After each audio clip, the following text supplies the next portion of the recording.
काव्य हेतु के उपरांत अब हम काव्य के प्रयोजन इस पर विचार करने वाले हैं या इसका अवलोकन करने वाले हैं।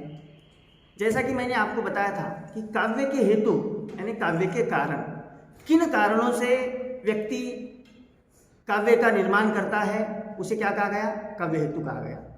उसके उपरांत एक और चीज़ यहाँ पर शेष रह जाती है जो है काव्य के प्रयोजन अर्थात काव्य प्रयोजन। किन प्रयोजनों से, और प्रयोजन से तात्पर्य यहाँ पर उद्देश्य है, किन प्रयोजनों से व्यक्ति काव्य का या साहित्य का निर्माण करता है, इस पर भी काफ़ी गहन चिंतन मनन हमारे प्राचीन विचारकों ने काफ़ी विस्तार से किया है। उसका ही यहाँ पर हम सार रूप में अवलोकन करने वाले हैं। सर्वप्रथम काव्य के प्रयोजन के संदर्भ में विचार करने वाले विचारक हैं आचार्य भरत मुनि। इनकी प्रसिद्ध रचना रही है नाट्यशास्त्र। नाट्यशास्त्र इस ग्रंथ में वे कहते हैं कि भरत मुनि ने जो काव्य के प्रयोजन बताए हैं उसके उपरांत काव्य प्रयोजन पर विचार करने की या चिंतन मनन करने की एक परंपरा सी चल पड़ी हुई है और उसी परंपरा का हम यहाँ पर अवलोकन करेंगे। भारतीय काव्य शास्त्र में काव्य रचना के प्रयोजनों पर अत्यंत सूक्ष्मता और व्यापकता के साथ विचार हुआ है, जिसमें लौकिक और अलौकिक प्रयोजनों को यहाँ पर हमारे विचारकों ने हमारे समक्ष रखा है। भारतीय काव्य शास्त्र के प्राचीनतम उपलब्ध ग्रंथ नाट्यशास्त्र में काव्य के 6 प्रयोजन आचार्य भरत मुनि द्वारा बताए गए हैं। वे लिखते हैं, धर्म्य यशस्य मायुष्यम हितम बुद्धि विवर्धनम लोकोपदेश जननम नाट्य में तद भविष्यति। जिसका अर्थ है यह नाट्य, प्रमुखता उस समय नाटक विधा प्रचलित थी, इसलिए उन्होंने स्पष्टता लिखा कि ये नाटक धर्म, यश, आयु, हित और बुद्धि की वृद्धि करने वाला तथा लोकोपदेश का जनक होगा। भरत मुनि ने ये प्रयोजन नाट्यशास्त्र के संदर्भ में बताए हैं, जो काव्य श्रव्य काव्य भी पर भी पूर्णता लागू होता है। उनके मत से काव्य धर्म की वृद्धि करता है, रचनाकार की कीर्ति का विस्तार करता है, पाठक का मनोरंजन कर उसकी उम्र बढ़ाता है, समाज में नैतिक मूल्यों की प्रतिस्थापना कर उसका हित संपादन करता है, पाठक की बुद्धि का विकास करता है और समाज की सत्प्रवृत्तियों को प्रेरित करता है या समाज को सत्प्रवृत्तियों को बढ़ने की प्रेरणा देता है। इन 6 प्रयोजनों में से 3 धर्म, आयु तथा बुद्धि का विकास प्रेक्षक या पाठक को लक्ष्य करके माना गया है, लिखा गया है। इन 6 प्रयोजनों में 3 प्रयोजन जो है पाठक की दृष्टि से बताए गए हैं और 3 प्रयोजन जो है लेखक की दृष्टि से या रचनाकार की दृष्टि से बताए गए हैं। पाठक की दृष्टि से जो 3 प्रयोजन बताए हैं वो 3 प्रयोजन हैं धर्म, आयु तथा बुद्धि का विकास प्रेक्षक या पाठक को ध्यान में रखकर बताया गया है। यश का संबंध कवि से है तो हित साधन और लोकोपदेश का संबंध समाज से है। आचार्य भामा ये नाट्यशास्त्र के बाद भामा के काव्यालंकार में काव्य के 7 प्रयोजन बताए गए हैं। आचार्य भामा कहते हैं, धर्मार्थ काम मोक्षेषु वैचक्षण्यम कलासु च करोति कीर्ति च साधु काव्य निबंधनम। अर्थात सत्काव्य का अध्ययन धर्म, अर्थ, काम और मोक्ष की प्राप्ति, कलाओं में निपुणता, कीर्ति और प्रीति प्रदान करता है। भामा ने पहली बार चतुर्वर्ग अर्थात हमारे जो 4 पुरुषार्थ है धर्म, अर्थ, काम और मोक्ष को काव्य प्रयोजनों में स्थान दिया है, जिसे आगे चलकर प्राय सभी आचार्यों ने या विद्वानों ने स्वीकार किया है। उन्होंने काव्य को विभिन्न कलाओं में निपुणता प्रदान करने का माध्यम माना है, साथ ही रचनाकार को ख्याति और कीर्ति, अध्ययनकर्ता को प्रीति प्रदान करने का उल्लेख कर काव्य प्रयोजनों को अत्यंत व्यापक रूप में प्रस्तुत करने का सफल प्रयास किया है। इसके बाद आचार्य वामन काव्य के केवल 2 ही प्रयोजन मानते हैं। वे लिखते हैं, काव्यम सद दृष्ट दृष्टार्थ प्रीति कीर्ति हेतुत्वात्। अर्थात वामन की मान्यता है कि काव्य रचनाकार को यश अर्थात प्रसिद्धि देता है और पाठक को आनंद, यानी रचनाकार का यश एक प्रयोजन है तो दूसरा पाठक के लिए आनंद। इन्होंने 2 ही काव्य प्रयोजन माने हैं। वस्तुतः इन 2 प्रयोजनों में ही काव्य की सार्थकता निहित है। कोई भी कवि यश प्राप्ति के लिए ही रचना करता है, जिसकी सार्थकता पाठक को आह्लाद अर्थात आनंद प्रदान करती है। अतः आचार्य वामन की यह मान्यता को किसी भी प्रकार से एकांगी नहीं मानना चाहिए। इसके बाद आचार्य कुंतक ने काव्य के प्रयोजनों को काफी विस्तार से उल्लेखित किया है।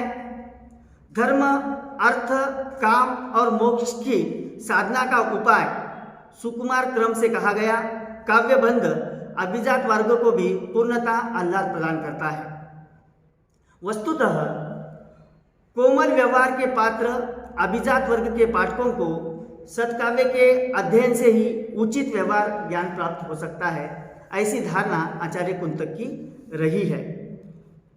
इन काव्य मर्मज्ञों को काव्यामृत का उपभोग से जिस अद्भुत चमत्कार का अनुभव होता है वह चतुर्वर्ग फल प्राप्ति के आस्वादन से भी बढ़कर होता है। अर्थात आचार्य कुंतक मानते हैं कि 4 पुरुषार्थ धर्म, अर्थ, काम और मोक्ष के पालन से जो आनंद प्राप्त होता है उससे भी श्रेष्ठ आनंद किसमें है? साहित्य से प्राप्त होने वाले आनंद में भी है। इन कारिकाओं में पाठकों, विशेषतया अभिजात वर्ग के पाठकों के लिए सत्काव्य की उपयोगिता का उल्लेख किया गया है।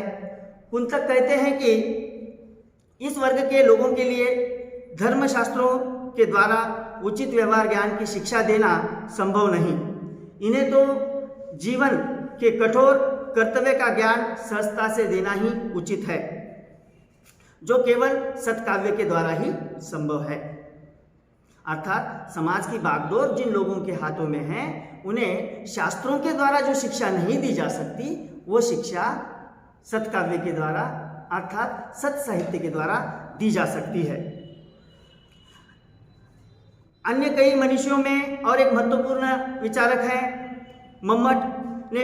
इन्होंने भी काव्य के प्रयोजनों को लेकर अपने विचार व्यक्त किए हैं, परंतु इस संदर्भ में आचार्य मम्मट ने काव्य प्रकाश में जो बात कही है उसमें प्राय यानी हम देखते हैं कि आचार्य मम्मट के काव्य प्रकाश में जो विचार व्यक्त हैं उसमें लगभग वही विचार हमें दिखाई देते हैं जो इनके पूर्ववर्ती अर्थात इनके पहले वाले विचारकों ने हमें विचार दिए हैं। कविराज विश्वनाथ काव्य के प्रयोजनों के संदर्भ में अपनी विचार रखते हुए कहते हैं और उन्होंने जो एक बात कही है जो इनसे पहले वाले विचारकों ने नहीं कही थी, अर्थात एक नया संकेत या एक नया दृष्टिकोण आचार्य विश्वनाथ ने दिया है। वे कहते हैं काव्य से अल्पबुद्धि लोगों को भी सुखपूर्व धर्म, अर्थ, काम और मोक्ष नामक 4 पुरुषार्थों की प्राप्ति हो जाती है, अतः उसके स्वरूप का कथन किया जा रहा है। आधुनिक आचार्यों ने भी काव्य के प्रयोजनों को लेकर बहुत कुछ लिखा है, जैसे कला का सृजन करना स्वांत सुखाय, कला कला के लिए, कला जीवन के लिए, कला आत्माभिव्यक्ति के लिए, कला जीवन से पलायन है, कला का प्रमुख उद्देश्य मनोरंजन है आदि काव्य प्रयोजन हमारे आधुनिक विचारकों ने बताए हैं। ये सारी मान्यताएं लगभग हम देखते हैं कि विदेशी विचारकों से आयात की गई हैं, अर्थात कला के संदर्भ में आधुनिक विचारकों ने जो विचार दिए हैं वे लगभग कहीं ना कहीं पाश्चात्य साहित्य या पाश्चात्य विचारकों से प्रभावित होकर अपनी मान्यताएं दे रहे हैं, इसलिए उसमें भारतीयता का अभाव हमें दिखाई देता है। यदि सूक्ष्म दृष्टि से देखा जाए तो भारतीय आचार्यों ने जो काव्य प्रयोजन बताए हैं उनमें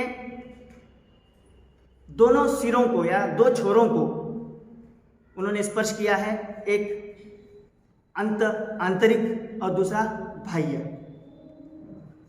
एक और भारतीय काव्य शास्त्र काव्य का प्रयोजन धर्म, अर्थ, काम और मोक्ष की प्राप्ति मानता है, जिसमें सारी भौतिक और आध्यात्मिक उपलब्धियां समाविष्ट हो जाती हैं। तो दूसरी ओर उसका संबंध आनंद से जोड़ते हुए उसे सद्य पर निवृत्ति की साधना भी बताता है। अब यहाँ पर दूसरी उल्लेखनीय बात यह है कि भारतीय काव्य को जो व्यापक अर्थ में साहित्य का पर्याय है, यानी भारत काव्य शास्त्र में जब कहीं या जहाँ कहीं काव्य शब्द आता है तो वहाँ पर काव्य से तात्पर्य साहित्य से, यानी साहित्य की सभी विधाओं से है।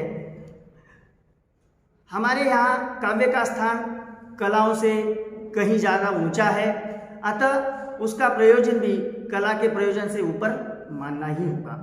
वह प्रयोजन वस्तुतः पारलौकिक है, जिसे भौतिक उपलब्धियों की सीमाओं में नहीं बांधा जा सकता।